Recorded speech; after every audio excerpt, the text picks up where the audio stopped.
નમસ્કાર દર્શક મિત્રો, હું જપન શાહ, કાનમ એક્સપ્રેસ ન્યૂઝમાં આપનું સ્વાગત છે. જોઈએ આજના મુખ્ય અને મહત્વના સમાચાર. સુરતમાંથી આવી રહ્યા છે તાજેતરના સમાચાર. જાણીતા કવિ નાનાલાલ દલપતરામના પરિવારના ઉર્જિત કવિની 1.48 કરોડના ફ્રોડ કેસમાં થઈ ધરપકડ. ઉર્જિત કવિ 37 વર્ષનો છે અને અમદાવાદના જગતપુર ગોતાનો રહેવાસી છે. સુરતના ભટારના 72 વર્ષીય વૃદ્ધ મુકેશભાઈને 26 દિવસ ડિજિટલ અરેસ્ટ કરી 1.48 કરોડ પડાવી લેવાની ચકચારી કેસમાં તેની ધરપકડ કરાઈ છે. ગત 2 જાન્યુઆરીએ મહિલાએ વૃદ્ધને સાયબર ક્રાઇમ મુંબઈથી બોલતી હોવાનું કહી વિડીયો કોલ કર્યો. પછી સીબીઆઈ હેડ સતીશ નિકમના નામે ડિજિટલ અરેસ્ટ કરાયાનું જણાવ્યું હતું અને ડરાવવામાં આવ્યા હતા. વૃદ્ધને 2 થી 27મી જાન્યુઆરી સુધી 26 દિવસ વિડીયો કોલ વોટ્સએપથી ડિજિટલ અરેસ્ટ રાખ્યા હતા. મની લોન્ડરિંગ કેસમાં મુંબઈ છત્રપતિ શિવાજી મહારાજ ટર્મિનલ પકડાયેલ નરેશ ગોયલના બેંક એકાઉન્ટમાં 50,000 ટ્રાન્સફર કરાયા અને વૃદ્ધના આધારથી લીધેલા સિમ કાર્ડથી હિન્દુ ધર્મ અને સરકાર વિરુદ્ધ મેસેજ થયો હોવાનું જણાવી તેમને ડરાવ્યા હતા. આ ઉપરાંત આ ટોળકીએ તબક્કાવાર કુલ 1.48 કરોડ ટ્રાન્સફર કરાવ્યા હતા. ફ્રોડના નાણાં પૈકી 40 લાખ ઉર્જિતના ખાતામાં જમા થયા હતા. કમિશનની લાલચમાં સાયબર માફિયાને નાણાં પહોંચાડતો હતો.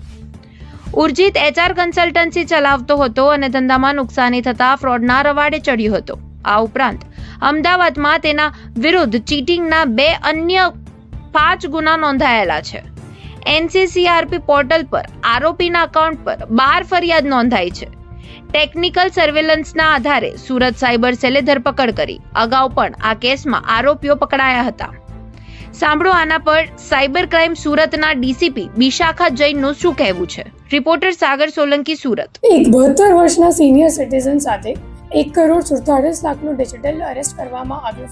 ડિજિટલ અરેસ્ટ ફ્રોડ કરવામાં આવ્યું હતું, જેમાં જે સામેવાળા હતા એ લોકો પોતાનું ઓળખ એક CBI ઓફિસર તરીકે આપી હતી અને એમને એમ કહેવામાં આવ્યું હતું કે તમારો જે આધાર કાર્ડ છે એક સિમ કાર્ડ ઇસ્યુ કરવામાં યુઝ કરવામાં આવ્યું હતું અને જે એ સિમ કાર્ડ છે એક મની લોન્ડરિંગ કેસ જે નરેશ ગોયલની ઉપર ચાલે છે મુંબઈ ક્રાઇમ બ્રાન્ચ દ્વારા, એમાં સંડોવાયેલ છે અને એટલા માટે તમારું જે આખું એસેટ છે એ ફ્રીઝ કરવાનું છે અને તમે તમારા જેટલા પણ પોર્ટફોલિયો કે ઇન્વેસ્ટમેન્ટ છે બધા લિક્વિડેટ કરીને અમે લોકો જે ખાતું તમે લોકો આપી રહ્યા છે એ તમે એમાં ટ્રાન્સફર કરી દો. અને એવી રીતે એમની સાથે એક છેતરપિંડી કરવામાં આવી હતી. આ જે ડિજિટલ અરેસ્ટનો ગુનો છે એ 28 દિવસ સુધી ચાલતું હતું અને પછી પાછળથી અમે લોકોને બેંક દ્વારા ખબર પડી કે આ માણસ સાથે ખરેખર ડિજિટલ અરેસ્ટનો ગુનો બની રહ્યો છે અને પછી આ ગુનો દાખલ કરવામાં આવ્યું અને પછી ટેકનિકલ વર્કઆઉટ તરીકે અમે લોકોએ વર્કઆઉટ કરીને ખબર પડી કે એક ખાતું છે ICICI બેંક એકાઉન્ટનું, જેમાં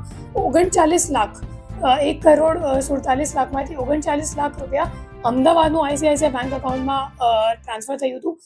જે બેંક એકાઉન્ટ હોલ્ડર છે એમનું નામ છે ઉર્જિત કવિ અને ઉર્જિત કવિના ઉપર હજી 5 ગુનાઓ દાખલ છે જે ICJS માધ્યમથી ખબર પડી, જેમાં 2 સાયબર ગુનાઓ છે કોટા અને દિલ્હીનું અને 2 છેતરપિંડીનો ગુના છે અમદાવાદમાં અને 1 છે વડોદરા શહેરમાં.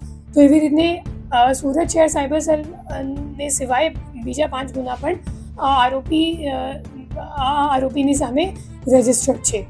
હવે આ જે ડિજિટલ અરેસ્ટનો ગુનો બન્યો તો એમાં જે એકાઉન્ટ આરોપીનું છે એ હજી NCCRP એકાઉન્ટ ઉપર હજી 12 ફરિયાદ NCCRP ઉપર નોંધાયેલ છે, જેમાં 2,84,00,000નું ટ્રાન્ઝેક્શન કરવામાં આવ્યું છે અને હાલ બીજા આરોપીઓને શોધવા માટે અમારી પ્રયત્ન છે.